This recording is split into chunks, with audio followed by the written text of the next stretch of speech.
വെടിനിർത്തൽ പ്രഖ്യാപനം കഴിഞ്ഞ് ഇത്രയും ദിവസമായിട്ടും ഖമേനിയുടെ കലിപ്പ് തീരുന്നില്ല എന്നാണ് മനസ്സിലാവുന്നത്. ഇറാനും ഇസ്രയേലും അമേരിക്കയും ഒരു മുഖംമൂടിക്കുള്ളിലാണ് നിൽക്കുന്നത്.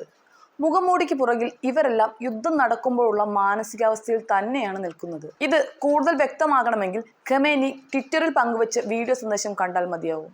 യുഎസിനെതിരെ ഇറാൻ നടത്തിയ ആക്രമണം അമേരിക്കയുടെ മുഖത്തേറ്റ അടിയാണെന്നാണ് ഇറാൻ പരമോന്നത നേതാവ് ആയത്തുള്ള ഖമേനി പറയുന്നത്. ഇറാൻ ഒരു കാലത്തും യുഎസിന് കീഴടങ്ങില്ല എന്ന് മാത്രമല്ല, ഇനിയും ഇറാനെതിരെ ആക്രമണം ഉണ്ടായാൽ കനത്ത വില തന്നെ നൽകേണ്ടി വരുമെന്നും അദ്ദേഹം പറയുകയുണ്ടായി. വെടിനിർത്തൽ നിലവിൽ വന്നതിന് ശേഷമുള്ള ഖമേനിയുടെ ആദ്യ പ്രതികരണമാണിത്. ഇറാൻ കീഴടങ്ങണമെന്ന് അമേരിക്കൻ പ്രസിഡന്റ് തന്റെ പ്രസ്താവനയിൽ ആവശ്യപ്പെടുകയുണ്ടായി. കീഴടങ്ങാൻ ആണവ സമ്പുഷ്ടീകരണത്തെക്കുറിച്ചോ ആണവ വ്യവസായത്തെക്കുറിച്ചോ മാത്രമല്ല പറയുന്നത്, ഇറാൻ കീഴടങ്ങണമെന്നാണ് അവർ പറയുന്നത്. എന്നാൽ അതൊരു കാലത്തും സംഭവിക്കാൻ പോകുന്നുമില്ല. ഇറാനെ സംബന്ധിച്ച് യുഎസിന്റെ പ്രധാന കേന്ദ്രങ്ങളിലേക്ക് ആവശ്യമെന്ന് തോന്നിയാൽ കടന്നു കയറാനും ശക്തമായ നടപടിയെടുക്കാനും കഴിയും. ഭാവിയിലും ഇത്തരം നടപടികൾ ആവർത്തിക്കുക തന്നെ ചെയ്യും. ഇറാനെതിരെ ഏതെങ്കിലും രീതിയിലുള്ള ആക്രമണം ഉണ്ടായാൽ കനത്ത വില നൽകേണ്ടി വരുമെന്നും ഖത്തറിലെ യുഎസ് ബേസ് ലക്ഷ്യമിട്ട് ഇറാൻ നടത്തിയ ആക്രമണത്തെ സൂചിപ്പിച്ചുകൊണ്ട് ഖമേനി പറയുകയുണ്ടായി. അമേരിക്ക അടക്കമുള്ള ഇറാന്റെ ശത്രുക്കളെല്ലാം മിസൈലുകളും ആണവ കേന്ദ്രങ്ങളുമാണ് ലക്ഷ്യം വെക്കുന്നത്. അവർ യഥാർത്ഥത്തിൽ ഇറാന്റെ കീഴടങ്ങലാണ് ആഗ്രഹിക്കുന്നത്. ഇറാന്റെ കീഴടങ്ങലിൽ മാത്രമേ അമേരിക്ക തൃപ്തരാകൂ എന്ന സത്യം ട്രംപ് വെളിപ്പെടുത്തി കഴിഞ്ഞതാണ്.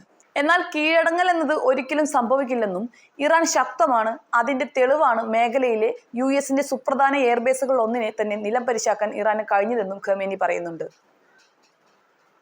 മാത്രമല്ല, യുഎസ് ഭരണകൂടത്തിനെതിരെ ഇറാൻ സൈന്യം നടത്തിയ ആക്രമണത്തിന് അഭിനന്ദനങ്ങൾ നേരുകയും അദ്ദേഹം ചെയ്യുകയുണ്ടായി. യുദ്ധത്തിൽ നേരിട്ട് ഭാഗമായില്ലെങ്കിൽ സയനിസ്റ്റ് ഭരണകൂടം പൂർണ്ണമായി നശിപ്പിക്കപ്പെടുമെന്ന് തോന്നിയത് കൊണ്ടാണ് യുഎസ് ഭരണകൂടം യുദ്ധത്തിന്റെ ഭാഗമായത്. എന്നാൽ യുഎസിന് ഒന്നും നേടാനായിട്ടില്ല. കോലാഹലങ്ങളും അവകാശവാദങ്ങളും മാത്രമായിരുന്നു അവർക്കുണ്ടായിരുന്നത്. ഇറാന്റെ കനത്ത പ്രഹരമാണ് അവർ കേൾക്കേണ്ടി വന്നത്. ഇസ്രയേലിന്റെ ബഹുതല പ്രതിരോധം ഭേദിച്ച് നഗര സൈനിക മേഖലകളെ ലക്ഷ്യം വെക്കാൻ സായുധ സേനയ്ക്ക് കഴിയുകയുണ്ടായി. മിഡ്മെറ്റ് ഹാമർ എന്ന് പേരിട്ട് വിളിച്ച് യുഎസ് നടത്തിയ ആക്രമണത്തിൽ യാതൊരു നഷ്ടവും ഇറാൻ സംഭവിച്ചിട്ടില്ല. മാത്രമല്ല, ഇസ്രയേൽ പ്രതിരോധ സേനയെ തകർക്കാനും നമുക്ക് കഴിഞ്ഞുവെന്നും ഖമേനി പറയുന്നുണ്ട്. ഇതാദ്യമായിട്ടാണ് ഇത്രയും പരസ്യമായ ഒരു പ്രഖ്യാപനം ഖമേനി നടത്തുന്നത് എന്നുകൊണ്ട് തന്നെ ട്രംപ് അടക്കം വല്ലാതെ പരിഭ്രമിച്ചു പോയിട്ടുണ്ട് ഈ പ്രഖ്യാപനത്തിൽ നിന്ന് വ്യക്തമാണ്. സത്യം പറഞ്ഞാൽ പൂർണ്ണ മനസ്സോടു കൂടിയല്ല യുദ്ധം അവസാനിപ്പിക്കാൻ ഇറാൻ കൈകോർത്തത് എന്നാണ് ഇതിൽ നിന്നും മനസ്സിലാവുന്നത്.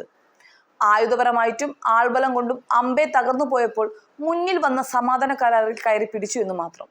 അതുകൊണ്ട് തന്നെ എല്ലാം ഒന്ന് ശരിയായി വന്നാൽ ഏതു നിമിഷവും ഒരു യുദ്ധം വരുമെന്ന കാര്യം തീർച്ചയാണ്.